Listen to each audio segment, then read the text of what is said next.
All right, thank you.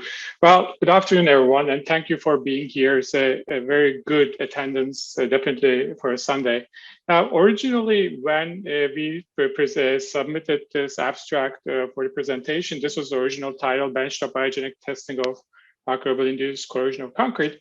But since then, the ASTM standard that Jason mentioned, C1904, was published. So if I were to put a title to this presentation, it would be actually the standard test methods for determination of the effects of biogenic acidification on concrete antimicrobial additives and or concrete products as a title of the ASTM standard. The standards research that led to this standard was carried out by our former graduate student Ali Aybektaş. I want to emphasize how important his contributions were. I think he's also here today. I'll take the easy questions, and if there are difficult questions, we'll ask him. Sorry. There you go.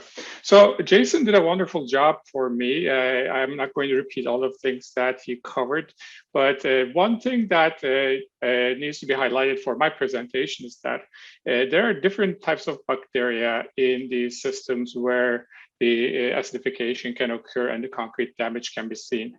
Different bacteria operate generally, are most active in different pH ranges. Some of them are actually active in relatively high pH ranges, let's say 8 to 3.5, and some of them are very active in very low pH ranges, less than 1 pH.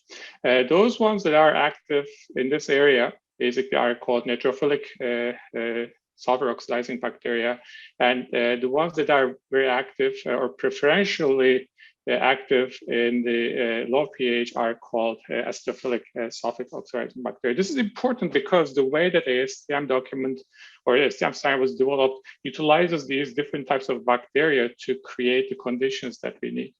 Now, the idea is also understand that these bacteria consume sulfur. Sulfur can come from H2S. As Jason mentioned, it can come from actual gases produced. But also, these bacteria can also consume elemental sulfur or sulfur in some sulfur-containing compounds like thiosulfate.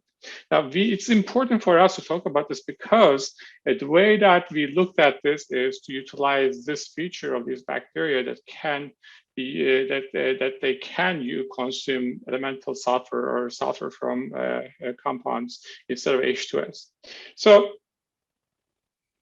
another thing that Jason covered was that these stages, again, no need to mention this too much, but the neutrophilic bacteria are generally active in the stage 2, and acidophilic bacteria is generally active in stage 3. And around pH 4, that transition occurs between stage 2 and stage 4. Now, why do we need a new test method? That's I think, the first question that we have to answer. And Jason mentioned this a little bit. There is what we call a biogenic chamber test, biological chamber test, that basically tries to simulate the actual in-service conditions of a wastewater pipeline or some like a manhole or a sewage system. Basically, you create an environment in a lab in a closed chamber where you can actually use H2S gas and bacteria to simulate the environment. Now, this test is very difficult. So first of all, long test, it can take over a year, difficult to operate, expensive to set up. H2S is a poisonous gas that has a lot of implications in laboratories. And also, the test is very hard to control because once you have the samples inside the chamber, pretty much you are basically dependent on how bacteria is going to behave and how the environment is going to serve for you. So you are left to the variability of the test setup. And that is sometimes problematic because you want to control certain things to study specific things. There is the other extreme, which also Jason mentioned, as an immersion test. So you don't use bacteria at all. There's actually an ASTM standard. Jason said we recently updated ASTM C1898. It's easy to operate. You don't use bacteria. It is faster. You generate basically, or you have a sulfuric acid solution that you try to use to deteriorate these concrete samples. The problem with this test is that it's not a biogenic test, so there is no bacteria. So if you want to test the effectiveness of an antimicrobial product, for example, this test is not going to give you that. So there's a challenge there. So what we wanted to do is someday to find a test method that actually solves these problems. So we call this biogenic acidification test. So in this test, we use bacteria that consume elemental sulfur or thiosulfate. That means that we don't use H2S gas, so there is some advantages there. The bacteria, instead of sulfuric acid, actually acidified exposure environment, so it's not a chemical acid immersion test. And you can customize control conditions that lead to stage 2 and stage 3. You can actually have a stage 2 test and a stage 3 test, which is very difficult to do in the chamber test that I showed you.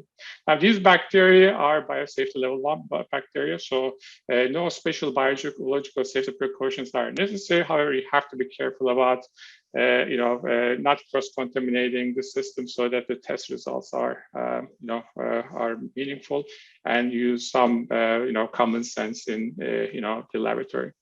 So the test that was developed was ASTM-C1 on 1904, and it was, as I said, based on Ali Arektash's research. He wrote 3 papers. Jason mentioned 3 options, and I'm not going to go into the scientific aspects of these. If you are more interested in the scientific aspects, we can read these 3 papers for option A, option B, option C. There are 3 different papers for it.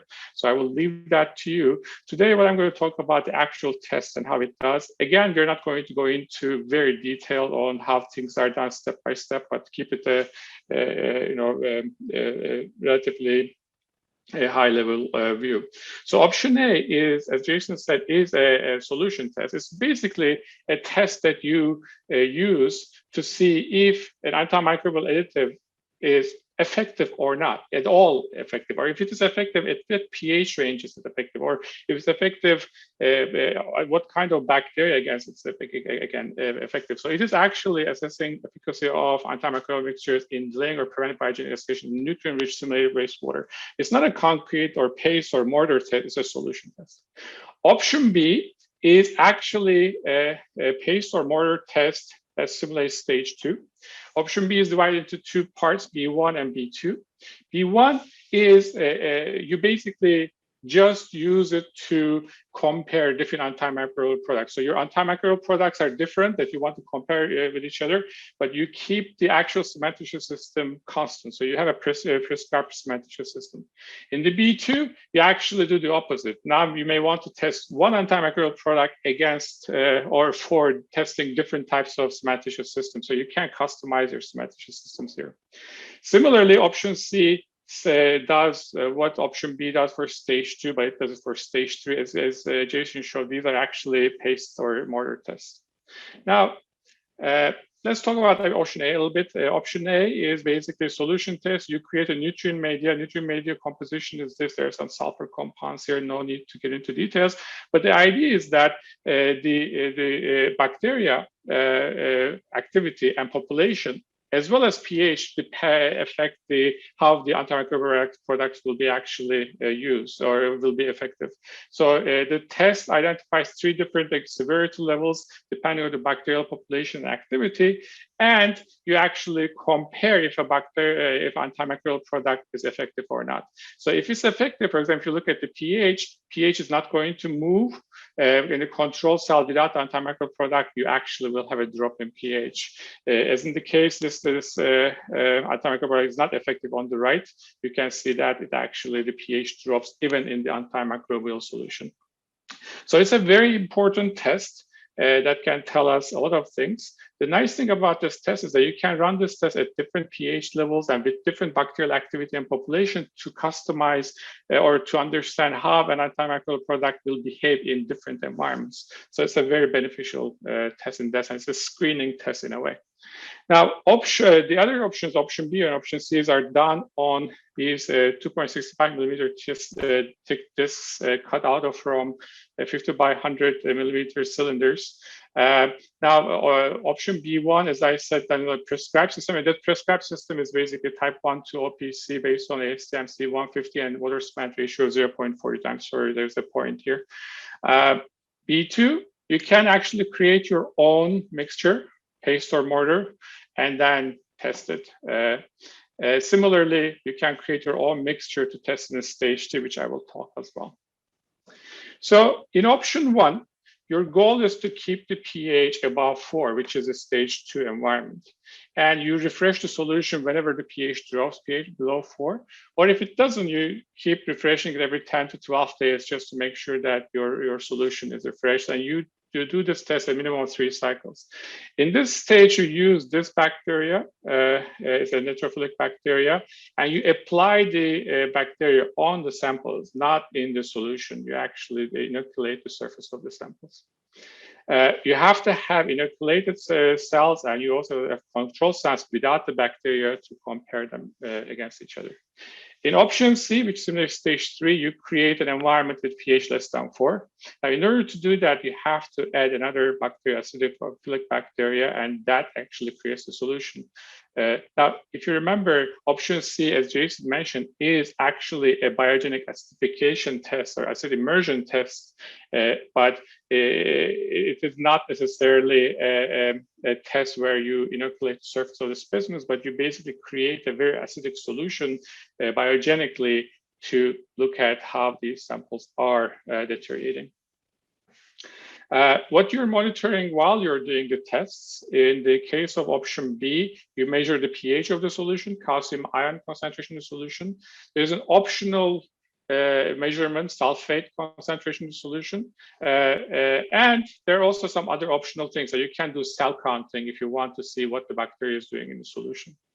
In option C, you just are required to measure pH and calcium ion concentration. You can optionally also measure sulfate ion concentration to see if that will give you some deterioration information. At the end of each process, test, you test the cylinder or discs under B3V test, just mentioned this. You compare control versus acidified paste and see what happens. You can also take those samples and do additional characterization. There are some optional ones in the standard that are described. If you want to go a little bit more in depth, you can do that. A typical result or typical results of this test, you measure pH. In the case of a big system with an antimicrobial additive that's working well, you see that pH is not going to go down. But in the case of a control, you keep getting the pH, going down. Calcium ion is an indication of deterioration of the paste because you actually release the calcium into the solution when the paste is deteriorating. If the paste is not deteriorating, your line is going to be like this. So antimicrobial product in this case is working. If the antimicrobial products were not working, as in the control case, you will actually have calcium ion concentration in the solution will increase. The B3V test will give you the relative flexural strength. So if antimicrobial product is working, then you will actually have strength retained as more than the control one. So these are typical option B tests. Some examples here, these are real data. You can see that there are 4 different cells here where the pH actually keeps dropping, which means that antimicrobial product is not as effective. But there are 3 cells where the antimicrobial product is effective, the pH is actually staying very high. In terms of calcium ion, the same 4, actually, you can see that calcium ion concentration in those cells are increasing, where it's an indication of calcium leaching. But in the case of cells with these antimicrobial products, you actually see no change in calcium ions. The optional components, if you can do sulfate, tell you the same story. The first 4 gives you sulfate leaching, but the last 3 actually don't. And as I said, you can actually do some optional advanced tests, like you can monitor the bacterial activity in the solution. You can see that the ones with the antimicrobial product, they actually don't allow bacterial activity in the solution. So in option B, you can see these are B3V flexural test results. The case, those 4 ones that are not the antimicrobial products that were not working as effectively, you'll see that there's a big difference between inoculated samples, which is actually the samples that are exposed to bacterial activity, have a significantly lower strength than the ones that are control specimens. but in the cases where you have actual bacterial antibacterial products working, you don't lose strength as much. This case is a B2 case, so which means that the mixture is a little bit different. Although antimicrobial product may not be working as effectively, you can still see the difference, but it actually reduces the strength less than the ones that you see here. So the mixture here is more resistant to deterioration than the mixtures that are used in the B1 case. So they can see that B1 and B2 can be useful in different ways. So conclusions is that ASTM CU1904 has three options: a solution test, a stage 2 test for B1 and B2, depending on whether you want to assess an antimicrobial product or the mixture, and stage 3 test, which is actually acidification test, C. We use bacteria instead of, we use basic bacteria to consume elemental sulfur or thiosulfate, so no H2S gas is needed. It's a safe test in that sense, an easier and faster test. Bacteria does the acidification, so it's not a chemical acidification test. Control of conditions are significantly improved compared to a biogenic chamber test. So we can simulate stage 2 and stage 3 conditions pretty accurately. And it is a biosafety level 1 system. So what's next? This is my last slide. What we need is a new standard. We need to have more labs using the test so that we can see more data and develop precision and bias statements a little bit better. This is slowly happening. Number of biolabs are using this test now. We have an ongoing work to relate the test, the biogenic acidification as I just showed standard, to field H2S measurements. This is an ongoing work. In the future, we hope to see if we can expand this test to look at other types of bacteria. As you noted, we use a specific type of bacteria to do this. We might actually look at other types of bacteria in the future, but that work hasn't started yet. So I would like to thank you for your time, and I'm happy to answer questions either now or later.